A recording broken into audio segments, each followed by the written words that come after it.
All right. What's up, co-consults? I hope you guys had a fantastic weekend. Court was fiery today, okay? It was explosive. Let's jump right into it. I hate that this current feed does not have the digital clock that they usually display, because I'm gonna have a hard time finding my timestamps, but let's just get into it. Why, Margaret? So we're not going to focus on the expert witness. I have limited availability today. So we're just going to focus on Dr. Wolf and the mess that Alan Jackson has created. So yeah, that's the focus for this video. For the record, before the court is Commonwealth versus Karen Reed, 22 CR 117. The parties are present. The jury is not present. All right, thank you. All right, so we know that the Commonwealth has filed a few anyway, reciprocal discovery motions trying to get the defense to comply with reciprocal discovery regarding the ARCA witnesses. Previously, about a month or so ago, maybe longer, I found that there was a violation of the defendant's obligations for reciprocal discovery, and I found that it was deliberate. The Commonwealth filed. So right there, listen, today's cross-examination was brilliant. The only folks that will not enjoy this cross-examination are staunch Karen Reed supporters. But this was really good cross. Additional by Brennan. motion, a motion to compel reciprocal discovery of the ARCA witnesses or to exclude their testimonies. Upon that, I believe I issued an order last week for certain discovery to be provided and to be provided by ARCA. On the day of opening statements, it was clear to me that there was another violation of the defendant's rules, defendant's obligation. Yeah, this is a mess that Alan Jackson had no business creating. Absolutely no business creating. Under our rules of criminal procedure. And based on that, especially given what the defense has failed to deliver, I would not permit the defense from mentioning ARCA in their opening. So today we're going to have an evidentiary hearing on your motion, Mr. Brennan. So I expect that we will get through both witnesses by the end of today. If not, we'll have to have them back, but I expect we can get through them. Right. So Mr. Brennan, who are we going with first? Dr. Wolf? Please. Okay. Let's fast forward.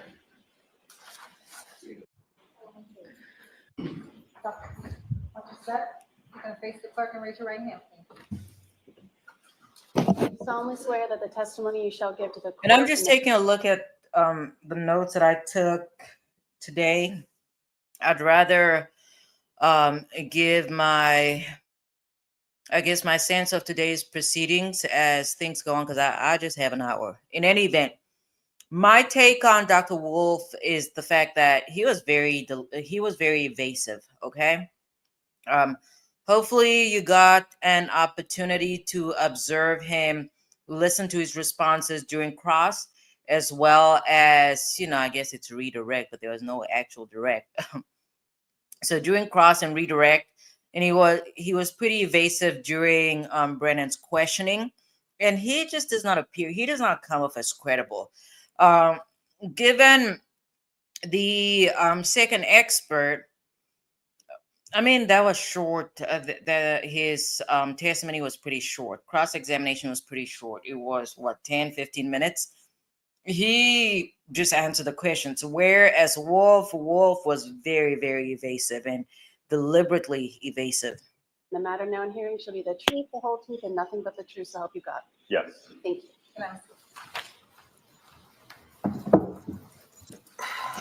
All right, go right ahead, Mr. Thank you. Good afternoon, Doctor. Good afternoon. Did you become aware there was an order from this court to produce records?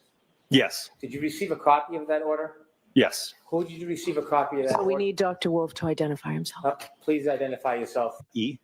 Who did you receive that order from? I believe it was in an email forwarded from Miss Little. Did you read it? Yes. Did you understand that there was a request for certain communications? Yes. Did you understand that you were supposed to turn those records over to the Superior This was Court? fiery cross-examination. though. Yes, Did you turn records over to the Superior Court? I provided a copy of that production notice to Ms. Little. Did you provide the records to the Superior Court? I didn't directly email that to the court, no. Did you indirectly email it to the court? It was my understanding that it would be passed along to the court. So you did not, pursuant to the order, provide the records to the Superior Court, did you? Not directly to the court, no. When you read the order, you understood what the order was requiring you to provide, correct? Correct. It was requiring you to provide all text messages. Yes, Did you provide all text messages? I don't have any in my possession. Did you look for any text messages that are not in your possession about this case? Yes, Okay, did you find any? no, sir. What did you do to look? What's up, So I Ellie went through girl? the phone that I presently have, and Yeah, I'm sorry. I started early today. I have to start early just because my schedule is going to get really hectic here in a little bit. So hopefully you had a good weekend and you and junior co-counsel got, you got your things done. I still did not get your email though. And let me know, did you watch today's court proceedings or no? as I informed Ms. Little, last year I was under T-Mobile was my carrier. Subsequent to that, I then switched to Verizon, and I believe it was And as I was listening to this, I want all the folks that had something to say about the Alberts changing phone numbers, direct that same energy to Dr. Wolf, okay? Direct that same energy because, again, with ongoing litigation or even trials, you don't destroy nobody, not the prosecution, not the defense. It is important to preserve the evidence. You don't destroy evidence or potential evidence. November.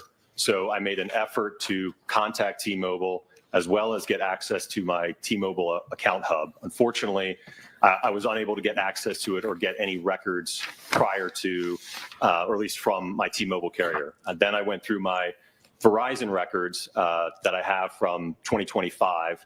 I could only go back 3 months, and I provided those records. How about emails? You didn't change email carriers, did you? No, sir. Did you provide all your emails from when you first were contacted by the defense? Yes, sir. And you provided every one of those emails to who? It would have been in the file that I put together for the production. How many emails did you find between you and the defense? I'd have to look at the order, but it was probably. And I believe I've said this before. I do not understand how Alan Jackson was able to, it's not that it's impossible. I just don't know what his thought process was in creating this trail of discoverable evidence. I'm baffled. I'm lost for words. I've said it before. It's no secret. Attorneys retain experts as always, and there's a question about whether these folks, the Dr. Wolf and them, whether they were retained or not. But considering the defense had made the conscious decision to use them as experts for the defense, it made absolutely no sense for Alan Jackson or anybody on the defense team to create a trail. I've said it before, attorneys, the prosecution, the defense, plaintiffs, defense attorneys, we use experts all the time. And it's pretty obvious unless, because again, I'm baffled by Alan Jackson's conduct.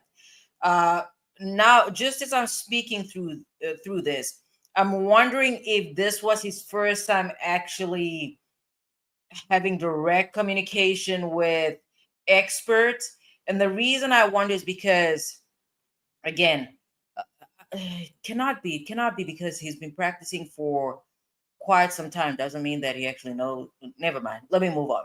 But I am wondering if this was his first real interaction with a defense, and it might be different because I'm going back and forth during my time in criminal courts as both a prosecutor and a public defender, and I'm cross-referencing that to what I do now. What I do now, I'm talking to, or at least I have more contact with defense attorneys. And with that knowledge, you know not to create a paper trail. You just know not to create a paper trail. So I have real questions about Ellen Jackson's. I don't even know if it's a game plan, but I have questions about the way that he's conducted himself as far as these experts are concerned. Are you talking about present day or just from last year? Anytime. Okay. It was probably around a dozen or so. All right, Who did you Allie. correspond with by email on the defense? Again, can you specify a time frame? At any time, who did you correspond with by email on the defense? It would have been Mr. Jackson. Miss Oh, Little nice. might have been on one of those emails. There might have been a couple other members. I don't remember off the top of my head. Well, how about Ms. Reed? I don't believe she was on any of those emails. You've never emailed or been on a correspondence with her by email? No, sir. And how about Mr. Yannetti? He may have been on one of the emails. I don't know as I sit here today. You communicated by phone with the defense, didn't you? Yes. And that began as far back as March 2024? After our report was issued, yes, in March. Back in March of 2024, you spoke on the phone to Mr. Jackson Yes, sir. a number of times.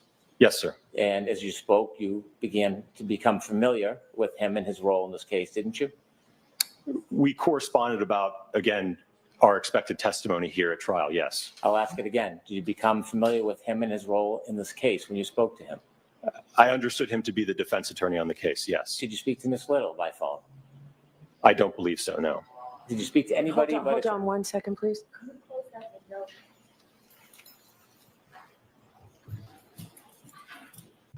Pardon me.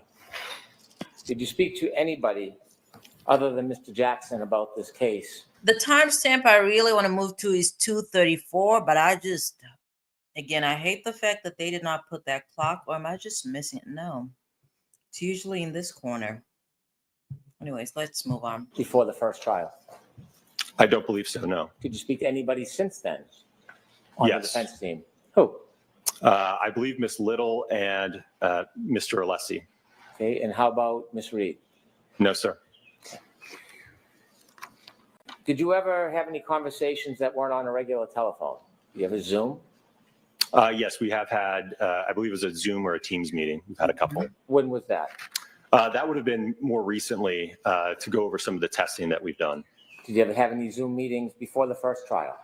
No, sir. Did you ever have any group conferences before the first trial? I don't believe so. No. Were you ever on the phone before the first trial in a conversation where you and Dr. And Brennan was just rapid firing. he was not always giving the witness opportunity to respond if he was not responding in line with what he was looking for. I'm sure both were on the call? There may have been an instance of that. I just don't recall. Well, think back. He said, think back. I don't recall. At some point, you were contacted by Mr. Jackson and you decided or you learned that you may be part of this case as far as a witness? Yes, sir. When you learned you were part of this case, did you have contact with Mr. Jackson before you testified at the voir dire? Did I have communications with him? Yes. Yes. And in those Yeah. communications, you spoke about your role? I think we spoke about logistics and coordinating my arrival here for the voir dire and certainly the trial. Well, when you spoke on March 20th, 2024, didn't you talk about more than coordination of logistics? I'm sorry, what was the date? March 20th, 2024? So I believe that would have been the very first phone call that I had with Mr. Jackson. Right. Was that more than about logistics? Well, I think we were trying to figure out what should we do. I will note that this was a very abnormal situation for me, being involved in a federal investigation and then ultimately being called as a witness. No. Well, I'm trying to answer your question. But you're not. Did you talk about more than logistics? That's a mess. So are you finished with your answer, Dr. Wolf, or are you still answering? I was still trying to answer. Go ahead, finish. Thank you. So as I mentioned, again, the situation was abnormal. Brendan I didn't was not know if we letting could get up. involved. I didn't think Mr. Jackson knew we could get involved. In terms of a path forward, would we be able to do more work? Could we review additional material? How could we Alice work together said- moving forward? There was a lot of unknowns, so there was a lot of Let me uncertainty. pause. So Alice said Jackson, his conduct seems to be not straightforward. I mean, he lied to the courts. There's no question about that. Okay, we've talked about the fact that he owes a duty to the court. It's called candor to the court, and he straight up lied to the court.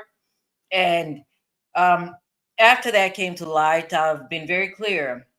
I've lost all respect for Jackson. To me, that's all it takes. Listen, I've done both prosecution and defense work as a public defender. There has never been what is this?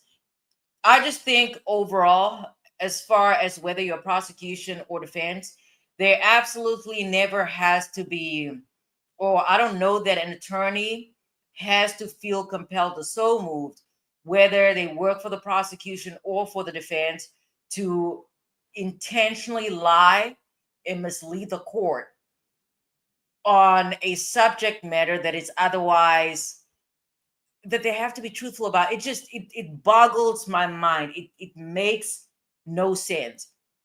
I understand zealous advocacy and representation of a criminal defendant, but this is out of bounds. It's just I cannot make sense of it. Okay, Ellie says Brandon seems irritated a bit when questioning this guy. He's definitely more aggressive, but then again, he seems more aggressive. But his style of cross-examination here is what we've seen from Alan Jackson when he cross-examined the witnesses, or some of the. I'm thinking about the. I don't remember his title. It must have been the first witness. There are a few witnesses that Alan Jackson was pretty aggressive with, and it's just cross-examination. But when I was watching this in real time, my comment is that Brennan can get away with this because there's no jury. If he cross-examined this witness in this manner before a jury, the jury is going to be turned off. So I don't know if he's going to switch up his style when he actually, cross-examines this Dr. Wolf, if his testimony comes in or not. Bev, a little bit. I'm moving on to something else.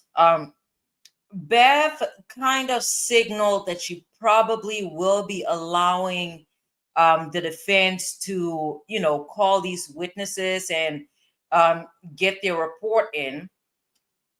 And she suggested that. I don't know that that would be her ruling, but that is what she suggested. And I would think in order for her to be cautious as presiding judge, she probably lets this in, even though it's a clear violation of the discovery of the defense discovery obligations. Certainty. You done? Yes, sir. I'm sorry. Brennan is something else. He is straight fire. He is something else. No, sir. Did you talk about? Did you talk about more than just logistics? No, sir. Did you talk about fees or structures? I described to him our typical procedure when we intake a criminal defense case, right? There's typically a contract and retainer associated with that. So I described our normal procedure that takes place, yes. So you talked about fees and scheduling and costs, what you charge. I did talk about, yes, the contract and the retention letter. When you talked about that contract, there was a discussion, wasn't there, about them hiring you, paying you, or retaining you? Potentially. Again, I prescribed our standard procedure. Why was it you were talking about fees and schedules if you... And Allie, just so you are aware, the rest of this week I am going to be coming up here early. Tomorrow's what, Tuesday? So for Tuesday and Wednesday, it's probably going to be around 6:30, maybe 6:20. I'll schedule it after this live, but I will be coming up here early because I have stuff to do later on tonight or in the You night. didn't think that you were potentially going to get hired? Again, I prescribed our normal operating procedure. I had no idea how it was going to work moving forward. Okay, I'm going to fast forward a little bit because, again, I'm pressed for time. And there's some points that I actually really want to get to.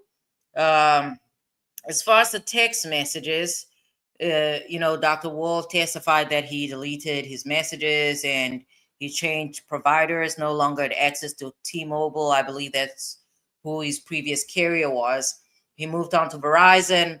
And then apart from just text messages, he revealed it was really asked of him that he actually had communications with Ellen Jackson through Signal. So this is another Signal gate, okay? And apparently it's not something that he has done before with any other attorney. It's something he did in this case at the request of Alan. This is so embarrassing to be the attorney that's representing a criminal defendant and for your name to come up along these lines. This is utterly embarrassing. In any event, so there's another Signal gate in this case. It's Alan Jackson. It was Alan Jackson's idea for them to communicate via Signal. And to me, that would suggest that Alan Jackson for sure knows or should have known that the communications between him and any expert in this case would be discoverable. So I suppose he suggested to move over to Signal Gate, or I'm sorry, I'm looking at my notes, to Signal, the app, in order for their communications to be encrypted and for folks not to have access to those communications. I'm going to see if I can find 234. Let me see if I can get to 234. I'm just going to. That time, that's what I'm asking you.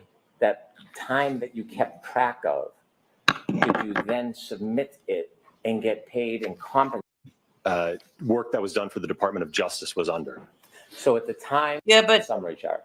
So that was, again, as I mentioned earlier, I was unfortunately unable. all right, because again, when I'm listening to this stuff on my phone while I'm at work, I'm not usually able to, see the reactions of the people on the screen. But just looking at Alan Jackson here, he is not as what is this? As far as his temperament, he does not appear to be as embarrassed as when this first came out during what was this? The pretrial motions, because he was red in the face, baby. He was pink, red, and everything in between. Able to pull anything from T-Mobile. I just could not get access. All right. What was that? Encrypted? Okay, I don't know, that's sir. a Signal. You understood that, didn't you? Yes, sir. And What's the you were question? making to the court about your communications with the defense. You understood that, didn't you? Yes, sir. And you wouldn't want to mislead the court, would you? No, which is why I told you. I asked. I'm sorry. Listen, Brandon's not playing, because again, this witness was trying to make it seem as if he voluntarily disclosed this information, which is just completely false. He did not voluntarily disclose this information. It had to be pretty much pulled out of him. Anywhere in your response to the court order that there were communications beyond text messages and Let's quickly move on. About the travel arrangements? yes. Yes. And as far as the travel, About the travel? did you have any conversations with anybody from the defense? About the travel arrangements? Yes. Yes. You don't remember if you met him? Well, like I said, I think for the voir dire, I think he was Yeah, he already, was. I believe, in That's what You had was further pretty conversations evasive. with Attorney Jackson? after the voir dire? Yeah. Yes. And did you talk about the case? No, sir. You had to tell. All right, let's move on. I need to bring that card back. Thank you. So you assisted the Was there? Hold on. Trying to figure out what the interruption was about. Thank you for your testimony. Absolutely. And it would have been the same argument probably from the defense if you had called me a witness about not being able to. Okay, so let's talk about this. I suppose let's go back a little bit, because I did not note this on my legal pad. But let's get into Just this. sent it because I did put comments, yes. All right, yeah, this is actually really important. I do not know how I missed this, but pretty much, what's his name again? Wolf was being directed to comment. This is just, I don't know, Wolf. I don't know if he was excited. I don't know what was going on, but he made comments regarding potential questions he could be asked and what the answer would be. So that's what Brandon is currently tackling at this. You don't want to answer my question? Defense, copy of that as well. Again, I don't know if he even utilized it, sir. And sir, Yeah, this was very stupid responses from this witness. I just listen. If you're going to be sneaky, then don't get caught. Otherwise, you just, that's the thing. People don't always think they're going to get caught, and then they get caught, and then it's they get humiliated on TV. I guess they did not expect this to be televised either. But this For is your testimony, you communicated with Attorney Jackson, providing information that you thought would best help your testimony in court. well, I think ultimately it's to help the jury understand my report and my analysis. Do you think it's helpful not answering the question and just diverting every time I ask Jackson's you out, something? Do you think what's that's his name? helpful? Brandon's out of line. Do you want to answer my question, or do you want me to move on? I think I answered your question. I don't think you did, so I'll ask it one more time. All right, no comments, please. Do Just you think that providing a direct examination to the defense before you testify is in any way assisting preparing for your testimony? Again, I don't know if he even utilized it, sir. And certainly if the Commonwealth had reached out, they could have gotten a copy of that as well. Yeah, that is. And here's the thing. Listen, if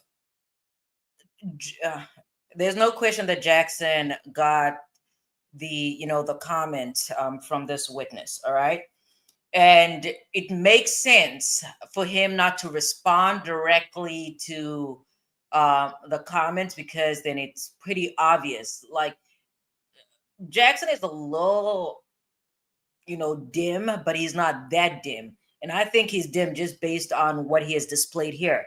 So it would make, I mean, some people just, let's move on. Let's move on. I'm highly disappointed in his conduct. And the reason why I'm highly disappointed is because this has great potential to blow up as far as his client is concerned. So he engaged in a course of conduct that has a direct effect on the outcome of this case and the potential liberty of his client. So that's why I don't approve of it. And it was a very selfish act for an attorney. It was incredibly stupid, very stupid. And by the way, I'm gonna create a short video. This one can definitely come up. This week, no, it was actually yesterday. Yesterday, I followed parts of a trial that concluded out of Fulton County, and Bruce Harvey was the defense attorney on that case. Okay, his client was convicted. All right, but that's also that is the reality of defense work, and even to an extent prosecution work. You're not going to win. You're not going to secure a verdict, not a verdict. You're not going to secure an acquittal or conviction for every case that you're on. And even in the case of Bruce Harvey, he is a great defense attorney, but he's not going to be able to not even that is his responsibility, because a defense attorney's main responsibility is to really defend the Constitution. Make sure, listen, if a prosecution is going to secure a conviction, they pretty much serve as the guardrail against that. Or the guardrail against improper prosecutorial conduct and the like. So under these circumstances, Alan Jackson embarked on a journey that was never his responsibility. Okay. As far as zealous advocacy, again, I'm not going to let up, because he engaged in improper conduct that has a real impact. As much as Karen Reed says she still wants this man on her trial, that's her decision ultimately, and it's ultimately hers. But he engaged in a course of conduct that had great potential to blow up. Can you stop? I'm sorry, I got distracted to blow up. I mean, this essentially did blow up in their faces. I'm just highly disappointed. But let's move on. Would have been the same exact outline whether I testified on behalf of the defense or behalf of the Commonwealth. You don't want to answer my question? Objection, Your Honor. Did you ever make any comments or discuss the outline that you provided to the defense to help better the testimony for the defense? I did put comments, yes. When I just showed you that document, and you said you just sent it because this is a standard thing, why didn't you just tell us that you made comments that would assist the defense? Why didn't you share that when I just asked the question? I don't understand your You question. don't understand my question. I asked you about the Of course you outline, don't. the direct examination you provided to the defense, and you gave me a response that this is something typical, but it's just an outline. You wouldn't answer whether it would help the defense or not, but the reality is you weren't assisting the defense, isn't it? Objection, Your I'm Honor. going to allow that. You were I'm making saying- suggestions to help the defense, weren't you? Sir, it wasn't to help the defense. It wasn't to help anyone but the jury understand things. As I just mentioned, that outline, if That's incredibly, again, if that's what what's his name again, Wall's response would have been, I do not understand why he did not wait to get on the stand in order to assist the jury. It just makes no sense. it was asked if I had sent one to the Commonwealth, you would have gotten the exact same copy. You So didn't why send one didn't to the you? Commonwealth. The Commonwealth never reached out to us, sir. So what you said in this is And again, under these circumstances, is he then implying that Alan Jackson asked for some type of guide, even though that's the word they're not to use? Because he pretty much went out of his way to give them comments that they did not ask for. They being the there was a defense. question about, so not being able to inspect the vehicle is something that is not uncommon in your line of work, and you wrote back, absolutely not, correct? Correct. And you made a comment to assist the jury, according to you, only to assist the jury. Not sure if you want to put this somewhere in the direct examination. I have a feeling they are going to argue I didn't personally inspect the vehicles. I had enough information from the material I reviewed, so it wasn't necessary. People got caught red-handed. Need to show jury it doesn't matter in this case. Were those your comments to the defense before your testimony? Absolutely. And it would have been the same argument probably from the defense if you had called me a witness about not being able to inspect the vehicle. I wanted the jury to have an understand that for the analysis I undertook, it did not matter that I did not physically inspect the vehicle. That is a phone call. You don't put it in writing. Come on now. So when you're telling us here under oath before this court that you did nothing to assist the defense, you do not think that you making these suggestions on how to better the testimony for the defense, you don't think that's helping the defense? No. Okay. You said, not sure if you want to put this somewhere in the direct examination. So you're making suggestions to the defense about what you think could be helpful in the direct examination, correct? So there were never any conversations between me and Mr. Jackson about what questions to ask, what not to ask. Again, I prepared that internally on my behalf and sent that to him. Whether he utilized it or not, I have no idea. Of course he utilized it. What do you mean you have no idea? Not my question. Not my question. And this is what we've seen this over and over again. You can go back to the likes of Vivarito. We can go back to the likes of even the Melody Ferris trial. We can cross-examination and redirect serve a different reason, different purposes. Okay, in order for a witness to appear credible and not evasive, it helps to answer the question head on. During redirect, the attorney that you're testifying in favor of, they get their opportunity to, clear up any misconceptions, misunderstandings, rehabilitate you if that's necessary. So he's just coming off as evasive by not just answering the questions. What I'm asking you is when you wrote to the defense and said, not sure if you want to put this somewhere in the direct examination. Yes, slow down. Sorry. When you wrote An Look offer, at he's out there unsolicited, yapping according to off. you, to the defense. Not sure if you want to put this somewhere in the direct examination. Weren't you trying to help, sir? I don't believe so, no, sir. And then when you wrote, I have a feeling they are going to argue, I didn't personally inspect the vehicles. Who's they? Well, it would have been the prosecution in this case. But you're not taking sides, you're totally objective, right? Sir, that is a question that's routinely raised when I testify about whether or not we inspect the vehicle. So I know it would be a potential issue that would be raised by either side. So you were alerting the defense that you thought that this may become an issue, weren't you? It was more or less to make sure the jury had an understanding that because I didn't physically inspect the vehicle, it did not matter for my analysis, sir. I wanted to make sure the jury understood that. Don't hide behind the jury. I'm talking about your communications with. Baby, that Mr. Brennan was not playing. He said, don't hide behind the The jury. defense. I'm asking you specifically about your conversations with the defense. That's two questions. Ask one question. You wrote, I have a feeling they And are. every time that the defense attorney, I believe it's Alessi, it has to be Alessi because all these people are here. Every time Alessi objected, I mean, obviously he's objecting because he's putting a lot of pressure on this witness, or at least the witness is cornered. But Brennan was not letting up. He was not removing his foot. His foot remained on Dr. Wolf's neck. Going to argue, I didn't personally inspect the vehicles. That's what you wrote, correct? Objection, Your Honor. The tone in the argumentation. Did you write that? Yes, Right. And when you said they, you're referring to the opposition. No way out. Correct?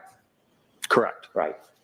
And you offer an explanation or a way to deal with what the Commonwealth may confront you with, don't you? You make a suggestion to help the defense, don't you?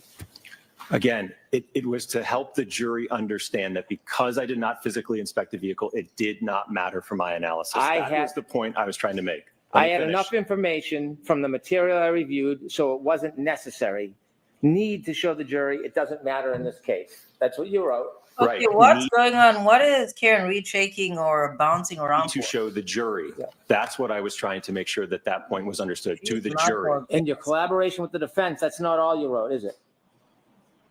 You gave them discretion about things that you should or shouldn't say in front of that jury who you say you want to hear everything. Didn't you? There were other comments, yes. If you want the jury to hear everything, This is awful. This is just, listen, these people had XYZ number of phone calls. I still do not understand why this man that has testified in about, I know they broke it down, 18 combination of hearings and trials, okay? And he has enough sense to know that certain things you just don't put in writing because they're discoverable. And Alan Jackson knows the same thing. Somebody should have picked up the phone the way that they picked up the phone during XYZ number of encounters. I don't know why they documented this. I have no idea. It blows my mind. you wouldn't be relying on the defense to tell you what to say and not say, would you? I don't know if I understand your question. Okay, you'll understand if I read this. Number 19. Would it be fair to say that because you do a lot of I nighttime try to not giggle, but sometimes I cannot help myself because that's actually, he's a fiery prosecutor. visibility work, your cases frequently involve pedestrians? You remember that one? Yes, And then you wrote back, yes, unfortunately, there is a direct correlation between the time of day and pedestrian fatalities. You Okay. remember that? yes, Statistically speaking, most pedestrian fatalities occur during the evening and night hours. You remember that? yes, sir. So my specialty in the area of lighting and human factors results in a lot of my cases involving pedestrians. Yes? Yes, And then do you defer to the defense, not the jury, trying to give the full story to the jury? Do you defer to the defense in exercising discretion on what you will Are they or will trying not to say object? to the jury back then?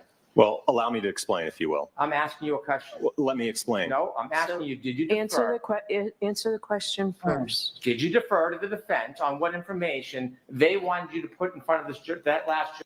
I'm baffled. The way they created this mess, I just don't understand it. I do not understand with a case where you have Michael Proctor and you literally have him I'm baffled as to why the defense would create a mess that should not have existed. Or maybe they were prepared for an acquittal, were hoping for an acquittal. I mean, defense, you're always hoping for an acquittal. They were hoping that there would be no retrial. Actually, if there was no retrial, none of this would have been discoverable. So maybe that's what they were relying on or praying for, but this is a mess they created. Jury or not? I didn't defer to them. The reason for that comment is a few reasons, sir. Let me read it and then you can give any explanation you want. Hold on. Next question, Mr. Brennan. You and said- then you answer, Dr. Wolf. You said, if you don't want me to say this, that's fine. Are those your words? Yes. Allow me to explain. Because for one, I want the I'm literally shaking my head. Mm-mm. jury to have an understanding, again, the jury to have an understanding of my background in lighting and human factors. And Dr. Wolf's voir dire, if he testifies in this case, that testimony could have significant implications as far as his ability to testify as an expert in other cases. Because again, this is being nationally televised. It's not something that's just happening in a little old town in, what is this, in Massachusetts, and nobody else knows about this. Every time that he comes up as a potential witness and the opposing side looks up his name, all this stuff is going to show up. How it relates to me seeing a lot of pedestrian impacts, right? So I want them to have that understanding. At the same time, I don't want them to get caught up in a statistic that just because there's more pedestrian impacts at night, that this alleged incident must have occurred because of that statistic. This is such a mess. Question 31. Have you been qualified as an expert in court before? And you wrote back yes. Remember that? Yes. And then you made another comment. Do you remember that? Yes. I realized in my testimony, I said about 20 times when you asked how many times I've been qualified. You were referring to your voir dire testimony, correct? Correct. I misinterpreted your questions, which was my fault, but in looking at my D&T lists, it's 11 trials and 7 depositions, 18 testimonies total, correct? Correct. Not sure if you want me to clear this up or just leave it. Wouldn't you want to clear up a misstatement when you realize you had made a mistake? Wouldn't you want to inform the court, I stated qualifications I didn't have, it was unintentional, but it was a mistake? Well, that's exactly why I put the comment in there, sir. You put the comment, you didn't put the comment to the Commonwealth, did you? Again, you all never contacted us, sir. Did you comment to the court who you made the representations in front of? Did you let the court know that you made a representation that was inaccurate? Again, that's why I put the comment in there to, I don't know. Jackson is appearing a little reddish or pinkish than initially Did you observed. inform the court about your misrepresentation? no, I did not No. inform the court. You relied on the defense and gave them the discretion whether they were going to clarify the record or not, correct? But I provided the clarification, yes. Mr. Brennan, could you move along, please? Bev Canoni does not have time. She said move on to something else.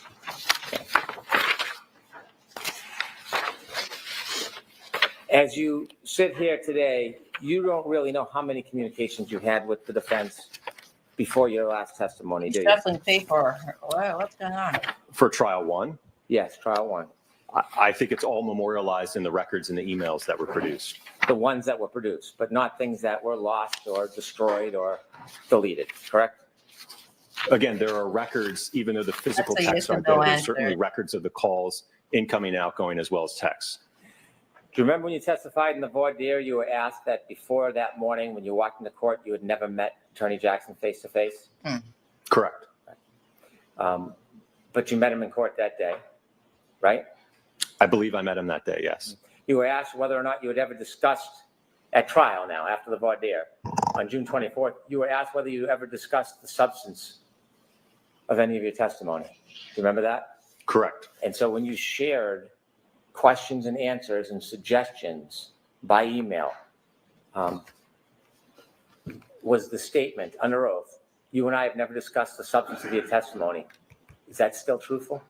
We never discussed it, sir. Again, I sent it to him on my own behalf. There was And- no discussion that took place between Mr. Jackson about that. Your employees are You watching, made sir. comments after this was exchanged. That was sent with the comments, sir. And then you were asked whether you had ever been paid by the defense. You said no. You were later paid by the defense, weren't you? ARCA did send an invoice afterwards, yes. Did you talk to ARCA about that? About the billing in this case? No. You submitted your bill? Yes? ARCA submitted the bill? Yes. Yes.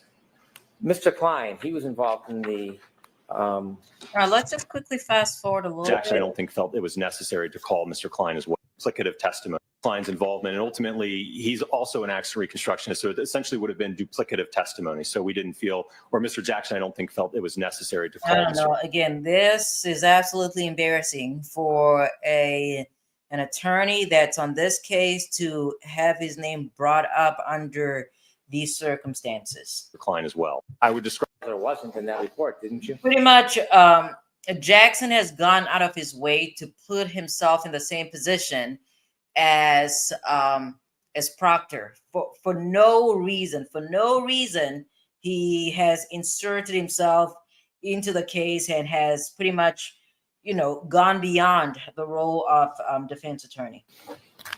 Background and your opinions. Understand that, but I want to know what the conversation was. Okay. I'm Would you just agree trying to, with me I the still report cannot is a find my general report that timestamp. has yours, Dr. Rensel, and Dr. Klein's name on it. Would you agree with me? all three of our names are on it, It yes. doesn't distinguish who did what. The decision tells what the conversation Still was. trying to find That's my what I'm asking about. 35. You- I'll allow it. When you had a, What was the question? Engineer does, then you would be able to understand that. well, it would be easy to understand if you could just tell us what the conversation was. That's what I'm asking. Yeah, Constructionist does, and you're I don't know what that means. hold on. Did you explain to them what the different roles were for the different people that led to the decision not to call Mr. Klein? again, we went over our backgrounds, and I think from that you can deduce that.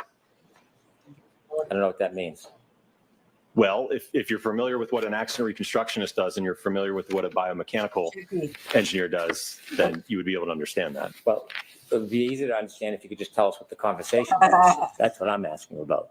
I'll allow it. When you had a conversation with the defense, did you tell them the role that Mr. Klein Didn't have played a lot of wit. in your investigation and in your conclusions? Again, I told him that we are both accident reconstructionists. Okay. And he chose you instead of Mr. Klein. Did you say there was a difference between you and Mr. Klein and what you did? No, again, we were both a part of the testing. We were. All right, let's move So, on. Did you ever communicate Fine. with the defense about any questions and answers that could or should be asked? It's about questions and answers to ask. No, sir. Did you ever see anybody's testimony at any time No. during the first trial?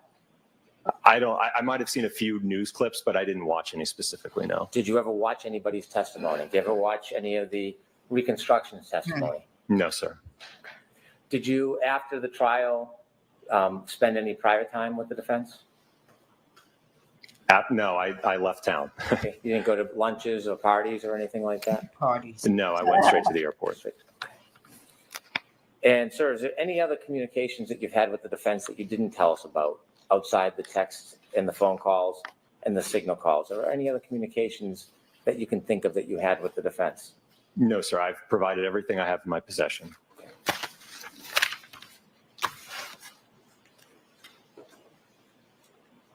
Okay, where are you going? I have no further questions. All right, so we missed, I guess it's from all this fast forwarding. Hold on. Okay, so this, at the end of this, let me just take a look. This would have been around 2:59. This would have been around 2:59. Let me see if I can go back. Let me see if I can track that time. So this is what, 2:31? So I'm going to have to go back about 30. Is that, I'm trying to do some mental math. Hold on. No, that would have been 24. Yeah, that would have been 24. Okay, let me see. There's a specific timestamp I'm looking for, But with this format, it's a little tricky just because they don't have the clock up here, and that's what I was reminded. There's nothing I had in my possession, sir. You've read this court order, haven't you? Yes. Okay. And you never informed in your response that there were phone calls through Signal as part of your communications, did you? Again, because I didn't have any record like I do with the Verizon entries as well as the emails. I could not, there's nothing I had in my possession, sir. You've read this court order, haven't you? Yes. Did you understand? No, when the actually, court- that would have been around 3:10. So my timestamp is all the way off. We're gonna have to give it another maybe 10. Now, when you billed, did you bill for the entire conversation? I don't know. You said most of the conversation was background, talking about ARCA, talking. All right, I'm not gonna be able. I've given up on that. I'm not gonna be able to find that timestamp. This is just again, Alan Jackson engaged in conduct he had absolutely no business engaging in. So we're going to move on to, again, I'm pressed for time. So we're going to move on to, let's see if we can do recross just a little bit. So we probably don't have recross because we need to move on to the next witness. But let's see. Have that, Yes. please. Thank you. Take that. We're not going to Could do have been retained by. We're not going to do redirect because, again, we focus on cross-examination. On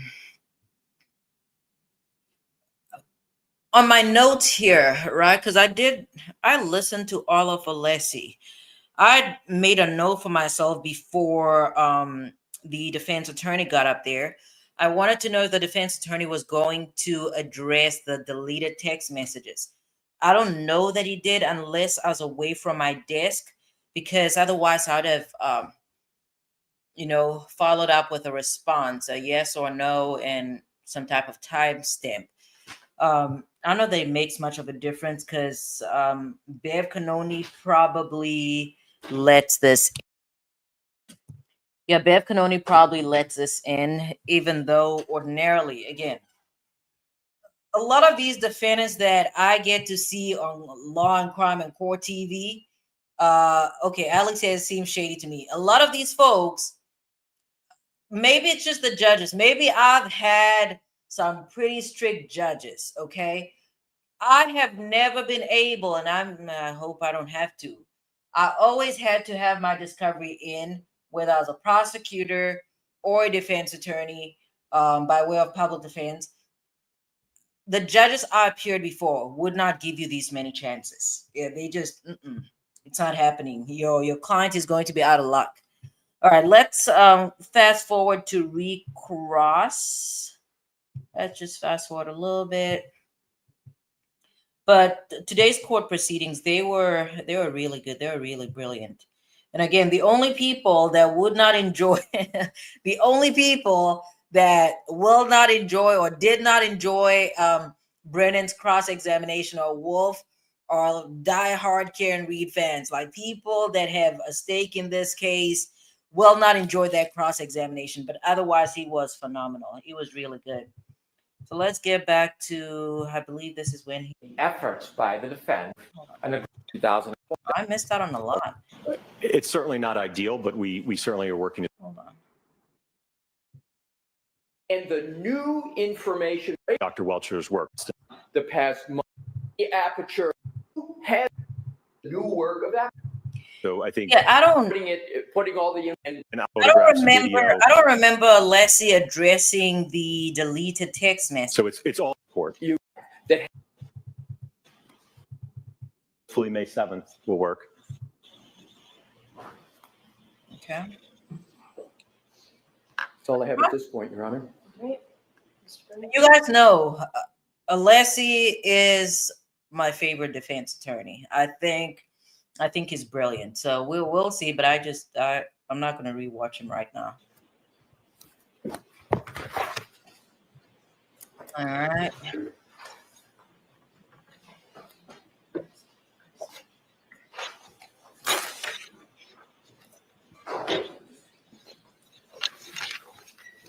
Dr. Your You're- delay.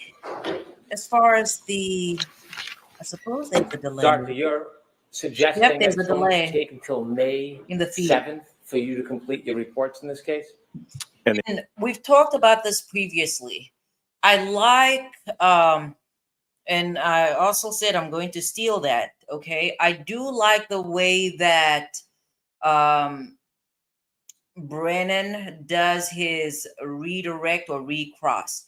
He always starts off, and again, this is a style I've not seen before. The way that I do it, the way that I've seen every other attorney do redirect or recross, they start from the very beginning of whatever problematic question was asked of the witness. Whereas Brennan, he starts off with a very last point. So the the jury or the judge under these circumstances gets an immediate response to whatever the previous issue was. I think that's brilliant. So I'm definitely I'm borrowing from Brennan. That's I like his style. The analysis, yes. Do you know when this trial started? I think like a week or so ago. You provided raw data last Friday, Yes, but you would agree you still have not provided any reports. correct. You said if you were notified or received information, you could have your testing and opinions done within a month, correct? Potentially. Again, it would also depend on when we got authorization from the Department of Justice, which, as I mentioned, was at the very end of March. I understand that. We're going to talk about that separately. I'm talking specifically about how long it would take if you received the information. You said that you could have the testing and reports done in 1 month, correct? I don't know. I said the testing, the reports, and everything. Would it take longer than a month? Ideally, I think it depends on what kind of a report that we're talking about. I think if it's something along the lines that Dr. Welcher produced, I think it could be pretty quick. You said March 26th is when you received authorization, and you're going to have things done by May 7th.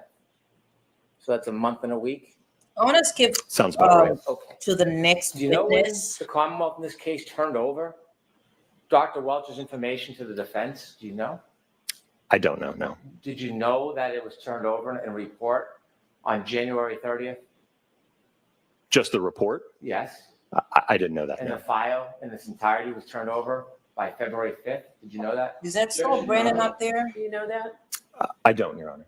And if you had a month from February 5th to complete your testing and report, you could have been done by March 5th or even the second week of March, couldn't you?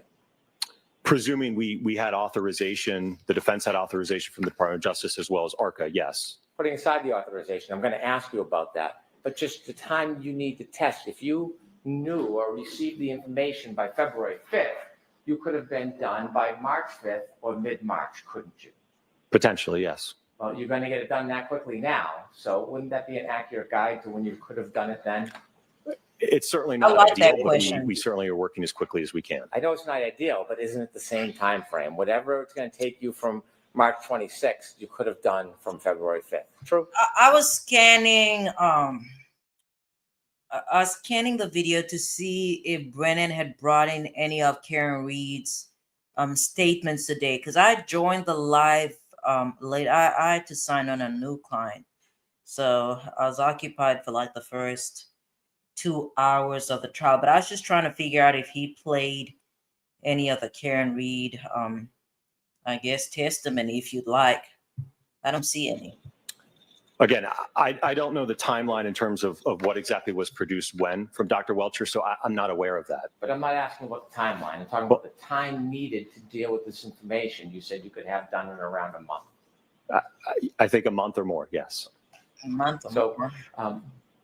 your contract with the federal government ended, ARCA's did, in June of 2024, didn't it? I believe it was sometime last year, Do yes. you know the Commonwealth notified the defense that they were going to have a new expert back in October of 2024? No. Are you aware of any effort? Again, this is pretty problematic for the defense. I do not know how or why Alan Jackson decided to put his client in this position.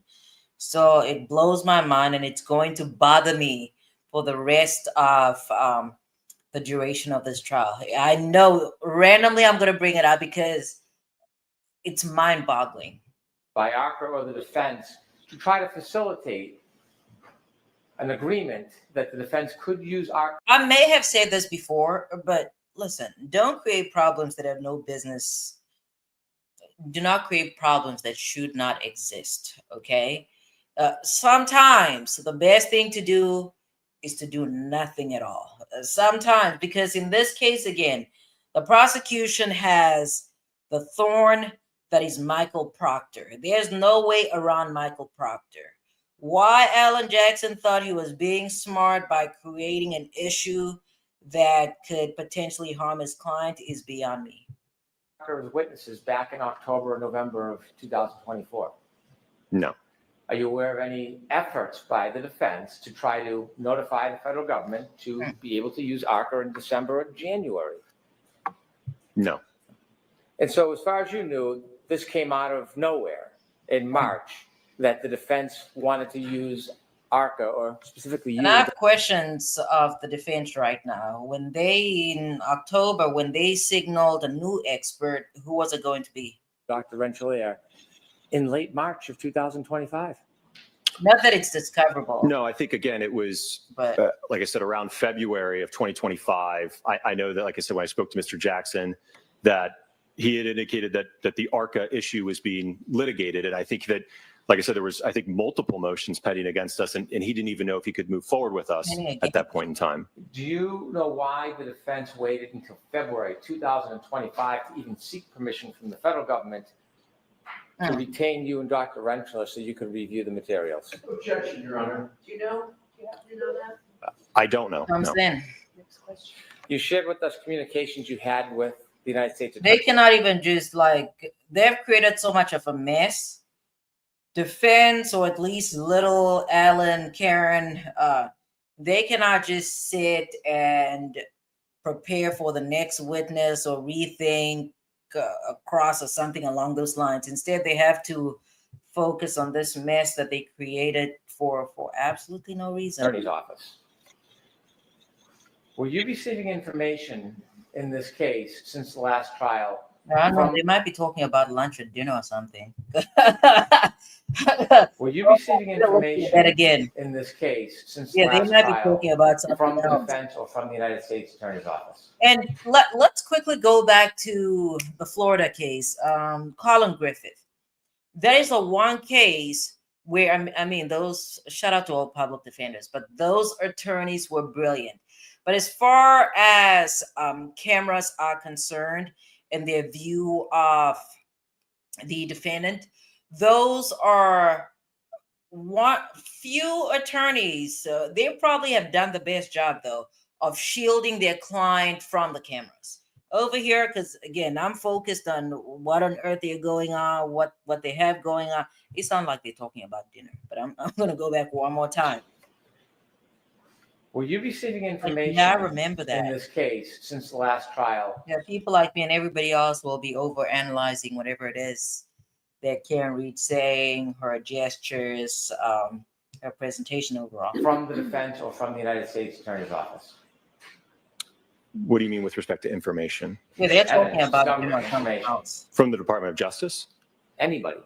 And that might also be a stress reaction, because sometimes in order for individual to try and relieve some of that stress and appear to not be as bothered, I suppose you engage in other conversations and try and move forward. To me, that's what I think that's what's happening right now. Okay, they're trying to turn away from the fact that their Dr. Wolf, the expert, is literally being turned into a grilled sandwich right now. No, not until recently, no. So you haven't seen any discovery until after February of 2025. Isn't that fair to say? Correct. Okay. Now, when you were involved in this case before trial last year, we talked about your communications and conversations with the defense. Was anybody giving you information as an intermediary? Was anybody updating you on the Apparently the defense feds of the were. case or giving other information to you? What time? Yeah, I is think it? I previously testified that the Department of Justice was closely watching the trial and providing us information. What information were they providing you about the trial? I think that they provided information regarding the. I some of the suppose witness- I'm just again looking at the interactions between Alan and Karen.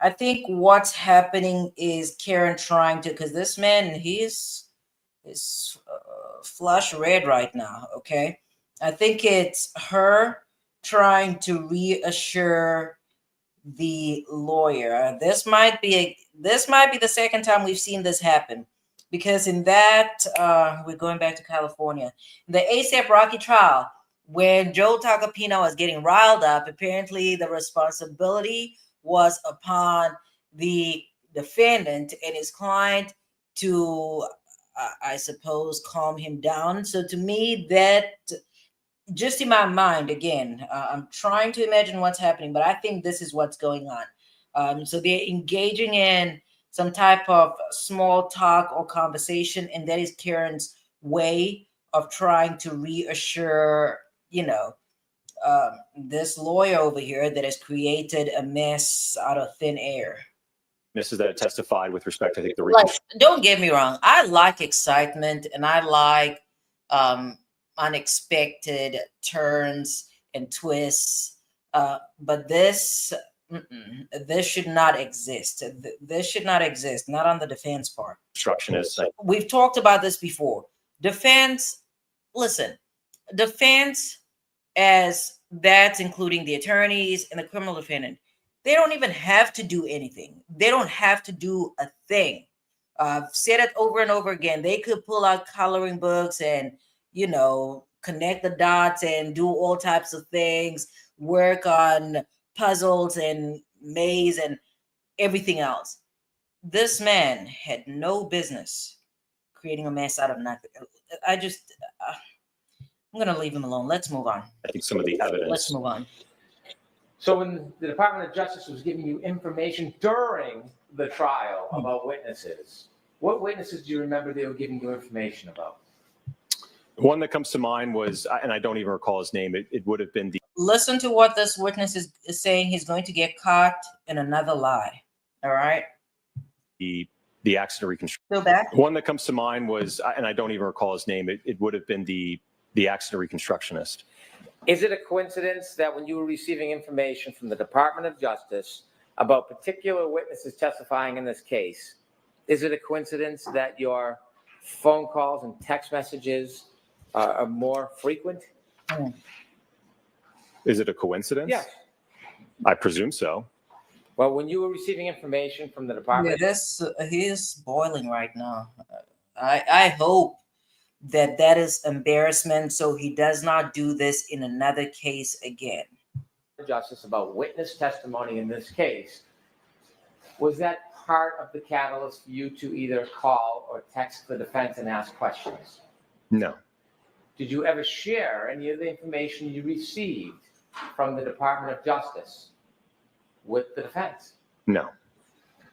When you were receiving information from the Department of Justice about witness testimony, that was before you testified, correct? Correct. And part of that, when they were giving you information, did they ever give you any live video? No. It was Yep. just verbal And communication. they were giving you updates and summaries of testimony?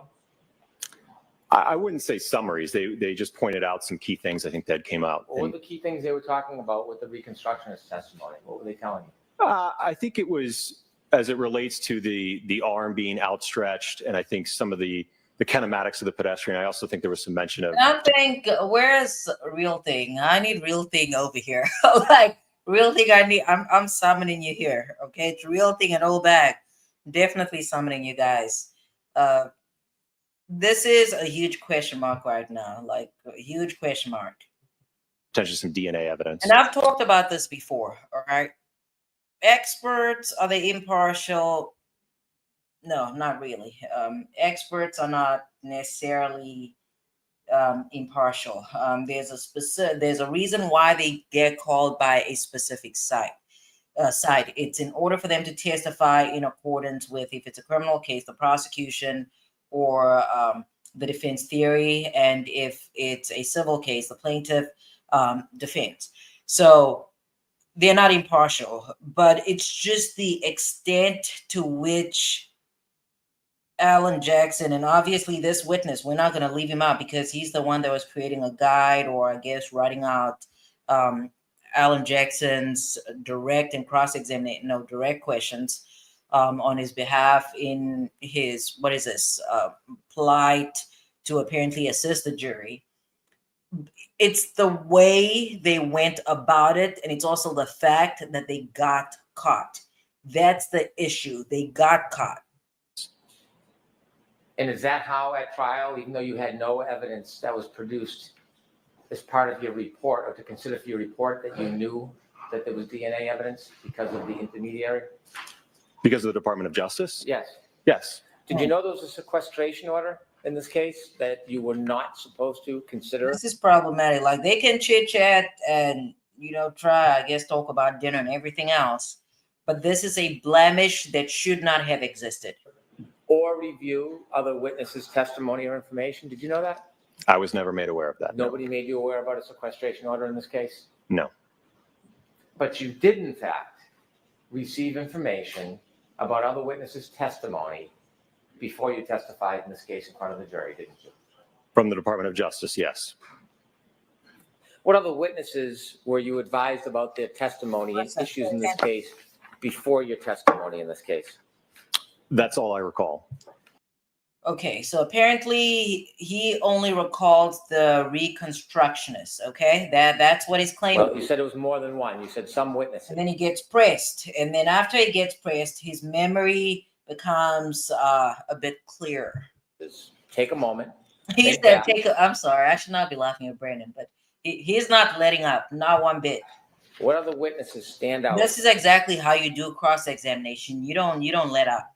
That you were offered information from the Department of Justice about this case before you testified. As I mentioned, I don't know which witness provided the DNA information, but I would presume that that's the other witness, yes. So you heard information, you learned that there was information. And he suddenly, within a few seconds, his memory is as clear as day when he was just being evasive. This man's credibility is shot.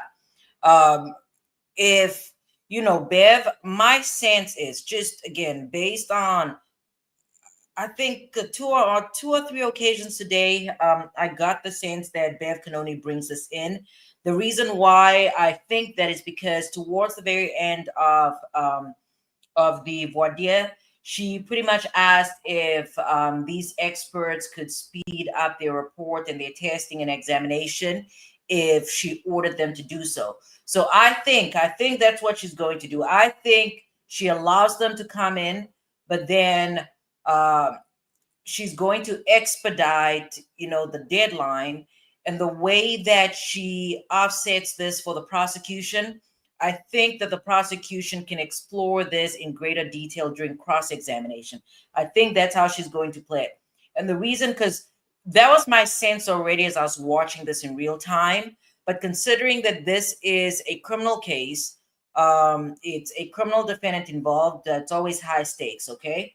So under those circumstances, Bev Canoni is going to want to do anything and everything to, in a sense, not be seen to have deprived Karen Reed of a fair trial. But even if she ruled against Karen Reed, that would not be Bev Canoni depriving Karen Reed of a defense, because this responsibility falls solely on the criminal defendants not the criminal defendant, the defense attorneys in this case. Based on what we've heard here today, defense had indicated around October of 2024 that they were, going to have an expert, or they're going to get a new expert. I don't know what happened. I suppose things fell through, but they did have ample opportunity to, correct whatever it is that needed to be corrected. But the biggest thing here, though, is the fact that they blew those deadlines. The deadlines exist for a reason. if the prosecution did this, it would have been very, very problematic. And the defense absolutely has to be held to the same standard.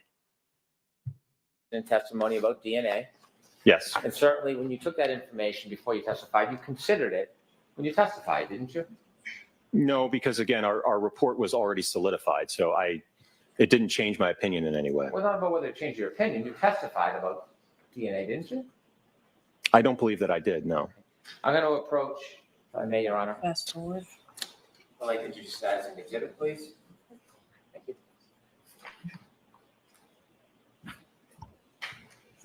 Yeah, there's a delay between these two screens. So as an expert, when you receive information, you need time to look at the raw data, don't you? Potentially, yes. You need time to look at the report of another expert, don't you? Potentially. And then you got to consider whether or not you think that their testing is accurate. You can test their testing, can't you?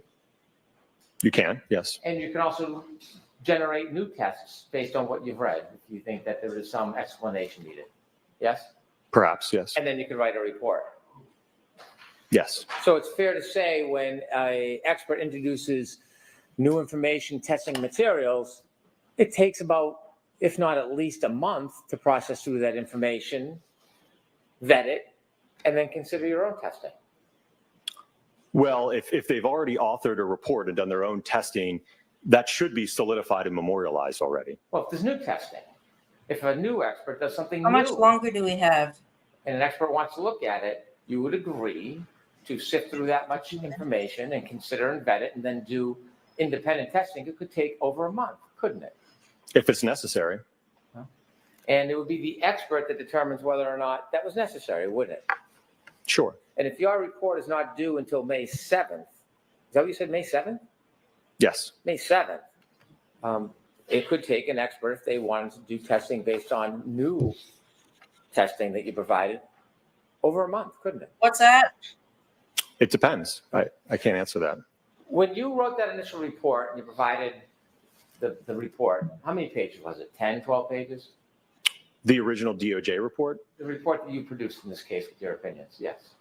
That sounds about right. Okay. You never gave the raw data for that report, did you? No, it was all protected. It was all what? It was protected as classified. Have you been asked for it? Has there been a request made for all the raw data that formed the basis of your opinions, of those initial opinions? My understanding from communication with the Department of Justice is that all communication and work product is protected and cannot be disclosed. So that raw data that's necessary to you for your evaluation and your testing, that wasn't provided in this case, was it? For the first trial? Yes. No. And videos of the demonstrate, you built like a I'm potato pretty sure that question is very clear. cannon, right? I'm sorry, what? Potato cannon. If that's how you want to characterize it, sure. Okay. Did you take videos of it when you're doing your demonstrations and tests? Yes.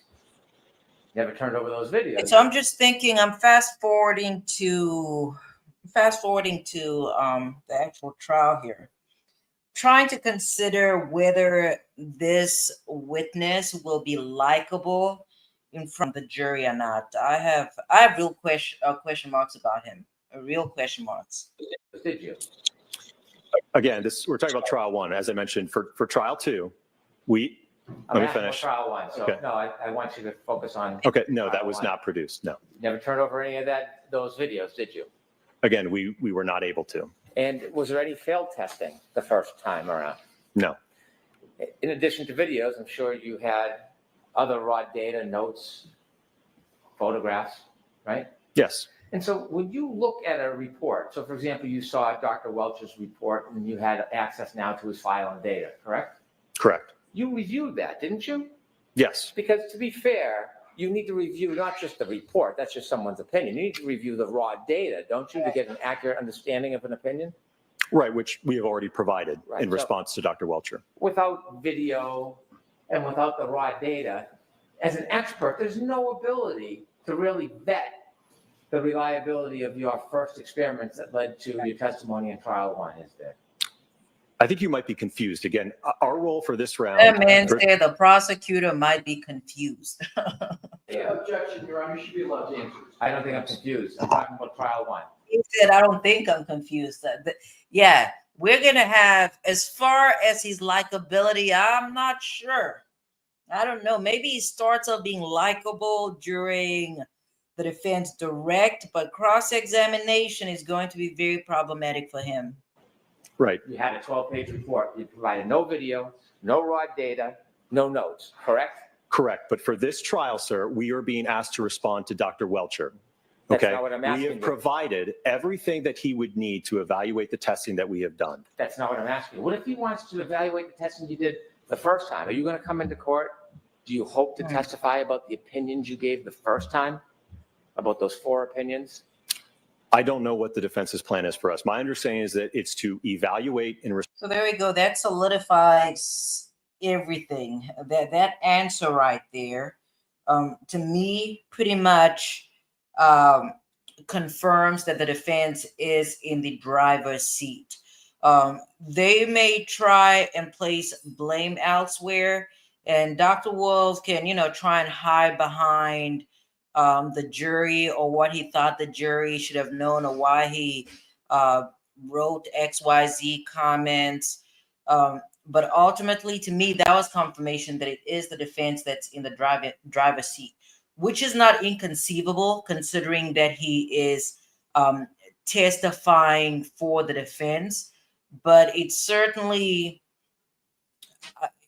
I have real concerns. I have real questions about Alan Jackson. And just about, it must have been a few weeks back, okay? A few weeks back, I started to think to myself about potential consequences that, this Karen Reed trial might actually have for Alan Jackson as far as his failure in his duty, his duty of candor to the court. Again, it could have serious implications if somebody actually filed a bar complaint. I do not know that that bar complaint would come from Karen Reed, unless, of course, if she. Here's the thing: as an attorney, listen. As an attorney, if things go accordingly to your clients, you are the most marvelous and wonderful person, the best thing to have ever walked this earth. But if that client, even if you guys had a good relationship, you got along well, you fought zealously for your client, if that client gets convicted, you're ultimately going to shout out to what's her name? Shout out to we're going to Arizona. What's her name? Shout out to what's the lady out of I forgot her name. Lori. Shout out to Lori. Listen, Lori has nobody to blame but herself for her conviction.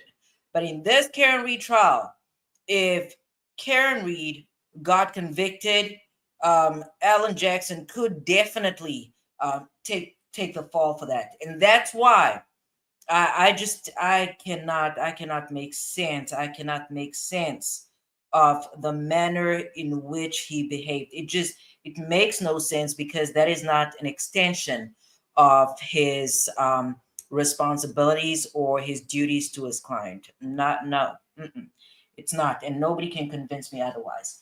All right, so I did think about that, just as far as implications of his conduct in this case and what that could mean for his future as an attorney. And again, for Dr. Wolf, I have real concerns. I've mentioned again in this live that every time that somebody retains or attempts to retain this man as an expert, this testimony is going to be popping up all over the internet, and that's he brought that upon himself, frankly, and pretty much as far as any opposition, any defense to a party that calls this man is going to have a field day with him. They're going to have a field day with him, and it's whatever defense will have to go up against this man in any future trial, unless he just moves on to something else. They're going to have a field day with him. It's going to be a blessing for whoever it is that they represent. respond to Dr. Welcher. All right, with that, I need to see counsel with that. Yeah, Bab Kanoni's not playing because who's this? Brandon would have gone on and on. Brandon would have gone on and on. All right, let's fast forward. Let's fast forward to the second witness. It was very brief. Let's move on.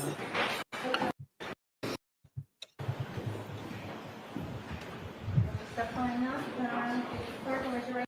And that's actually tall. Now that I'm looking at that witness, let's go back. I'm always distracted. It isn't. He looks, appears tall. Clerk and raise your right. Definitely much taller than solemnly Brandon. swear that the testimony Oh, you shall man. give to the court and the matter now in hearing shall be the truth, the whole truth, and nothing but the truth, so help you God. I do. Okay. All right, Dr. Rentschler, this is going to be very quick. Yeah, this Go was. ahead, Mr. Brennan. We Thank just you. need his name. Good afternoon, doctor. Good afternoon. Could you please state your name for the record and spell it? Dr. Andrew John Rentschler, ANDREWJOHNRENTSCHLER. You've testified before in this Benji. case I have, yes, sir. at a last voir dire. Benji, I'm sorry. I started early today. I'll be starting early the rest of this week. I'll be starting around 6:30 p.m. Eastern time, with the exception of Thursday. Thursday, it's kind of up in the air. We'll figure that out on Wednesday. But I have some stuff to do in a little bit, so I had to come up here early. But I hope you had a fantastic weekend. There in a past trial. That's correct. Okay. Did you have conversations and communications with the defense before your last testimony? I did, yes. Did you use text messages to communicate? I believe there was maybe one text message. How about phone calls? Yeah, this witness did not have, Dr. Rentschler did not have too many problems because he seems to be a by the books type of person. I just don't like dirty folks. I don't like dirty prosecutors, dirty defense attorneys, dirty witnesses. I don't deal with any of that. The only person that can be dirty in my eyes is a defendant. Defendant can do whatever it is that he wants to do because he's protected. But yeah, Dr. Rentschler appeared to be a by the books type of person. His testimony was not problematic. Personally, I liked him. He's easy to listen to. So I don't know. Maybe the not the prosecution, maybe the defense, maybe they do away. I don't know that they can, but maybe they do away with Dr. Wolf, and stick to Rentschler. Hopefully they've disclosed, because I know that Wolf worked with or collaborated with 2 other experts. So hopefully they listed all those individuals to a point where they can just, kind of switch up last minute and pick somebody else from that list and not have to call up, what's his name again? Wolf, because he is going to be very problematic on cross-examination, and that is Alan Jackson's doing. He cannot run away from that. Calls. There was maybe 1 or 2 phone calls, I believe. Okay. Would it be fair to say there was 6 text messages for you? Yeah, I believe I sent 1, and then there were 5 sent to me. Okay. And were there 23 phone calls? My device is No, I don't believe so. about to go Have you out. looked at the records outlining the phone Oh, calls better that be. supposedly you made to the defense? I looked at the records from the defense, but then I looked at my own records, which indicate a different number, only 3 phone turn calls, that I on. believe. Okay, so the 23 phone calls that are summarized, you don't think you made those phone calls? No, if you look at them, it's like 1 minute, 2 minute, 3 minute. And in It's that not time problematic period, at all. according to my phone records, I have like a 21-minute phone call that encompasses most of that time. Did you discuss with the defense before your testimony anything about this case? I don't believe so, no. When you say you don't believe so, do you All right, remember speaking Benji. to them about this case at all? I remember speaking about my qualifications and my background, and I believe that's it. This guy's Did sleep. you ever use any other medium That's to good. have conversations with the defense other than texts or emails or phone calls? No, sir. Did you ever communicate with them on Signal? No, sir. Why not? He said, There's no why reason not? to. As an expert, when you communicate with clients, there's no concern about having it in writing, is there? So when I keeping a repeat? record, whether it's a phone call or a text message or an email, there's no concerns when you're dealing with clients having a record of that, is there? Well, I don't believe that ARC has any specific policy for that, no, sir. Did you keep track of your hours prior to your testimony? I did, yes. And before you testified, did you have conversations with people from the Department of Justice about this case? Yes, I did. See, what Did are they the inform you comments about saying? witness testimony? They did inform me, yes, about testimony and situations and events that came forth in the trial that I was not aware of. Who decided whether it was going to be an issue worthy of talking about before trial? With the DOJ, you mean? Yeah. Well, that certainly that would have been up to the DOJ. I mean, I would have had conversations with them. I don't believe that I asked or requested anything, but they Sure. were called to update us about what was going on. Do you know why they were calling and raising certain issues with you? I do not know, no, sir. And by calling and raising issues and telling you information, even if you weren't requesting it, it helped prepare you for your trial testimony, didn't it? It would certainly help prepare me to understand what was going Yeah, on. and I've seen this on Red here. I'm sorry, I moved, so my camera's out. Oh, not my camera, my my microphone went out.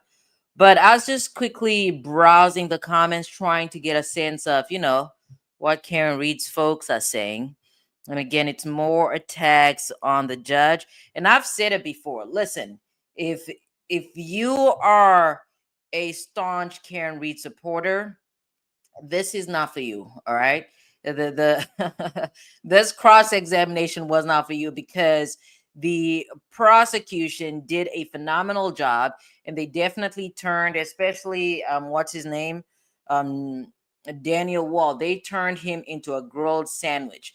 And of course, if you don't, if you're supporting Karen Reed, that's not something you're going to enjoy watching because they absolutely Daniel. I don't know where Daniel got his training from.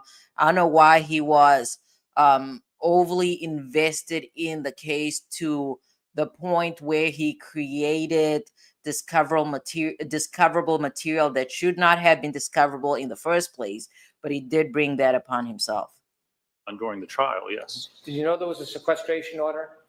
That there was supposed to be no discussion of testimony and issues that were occurring in the courtroom before you testified? I'm going to allow it. Were you aware of that, sir? No, I was not. Okay. After you testified, before you testified, did you get a chance to meet anybody from the defense? Just when I came to court, I think for the voir dire is the first time I met anybody. Did you just spend time with the defendant and the defense after your testimony? Well, after my testimony at trial on the 24th, yes, I was provided a ride back to the airport, and I believe I was the last witness. So before my ride to the airport, they said, there's a lunch next door. We need to get somebody else to take to the airport. Come over, have lunch. I And had lunch. we've talked about this in the YSL trial. We talked about it more so in the context of the case having come to a close. I've said it before. When sometimes you just don't mix business with pleasure, okay? It helps. I've represented some people that I actually really like, okay? But even under those circumstances, we know to keep it moving. You represent one individual and you move on. You have a witness testify, you let them move on. And you have jurors on a case, you let them move on. You don't, invite them to your wedding or wedding shop dress. What is this? Bridal? I don't know. Some stuff were going on. And in this context, we're getting what could potentially be an issue. I'm not going to, no spoilers. So let me just let this witness give his response. Lunch, stood in the corner, and then got a ride back to the airport. Spend time with the defendant and her family? Oh, they were certainly there. Did you talk to them? Well, they talked to me. As I said, I ate my lunch. And Right. When I was watching this in real time, I was worried about the response. I was hoping there was no communication, but then again, that would be inconceivable for individuals to be having lunch together and not actually talking. These people just made a mess. certainly there. A Did you mess. talk to them? Well, they talked to me. As I said, I ate my lunch and then I actually went and stood in the corner, and then I believe some people came over to talk to me and approach me. So you spent some time with them? Certainly, yes. Okay. And, sir, I understand the report is not going to be ready until May 7th or after? I believe currently that's what the estimated deadline is, Remember, yes. And so in Yeah, evaluating Dr. Welch's gonna materials, chime you want in. to look at the raw data, the conclusions, the findings, the PowerPoint, all the materials, right? Yes, you'd like to review all the materials before coming up with an And then you opinion. make a decision on what you think is appropriate to contest or maybe agree with, and then do your own test if necessary, correct? To be able to respond to what those opinions and allegations are, yes, sir. And it's taken you at least a month to fairly do that. but I like this guy. Well, I believe that's what we've had, a month. I don't know if it's taken us a month. That's basically all we've had up to this point to do that. And it's still not done. No, not yet. Something else. That's correct, sir. Brennan is something else. All right. Is that it, Mr. Brennan? That's it, thank you. All right. Can you get that report and everything completed before the 7th? To me, this is what, to me, it signals. This question by Bev Canoni signals that she is probably going to let the defense, not necessarily have it, but I think she's going to allow the defense to bring in these experts, and she's going to possibly give the prosecution latitude as far as cross-examination is concerned. That's what I'm thinking, and that's based solely on the question that she's asking here. Because let's say, for instance, the witness answered no, we cannot have it by May 7th. That possibly could have changed the outcome. And I don't know, by the time that I'm recording this, maybe Bev Canoni already has her ruling. I don't know that, and I'm not going to look it up. Not right now. Not right now. That's an issue for tomorrow. But I think that's going to be her ruling. And again, it's just a criminal case. And there are serious concerns about if Karen Reed does get convicted. I would like to assume that Bev Canoni would not want to be in a position where she gets overturned, right?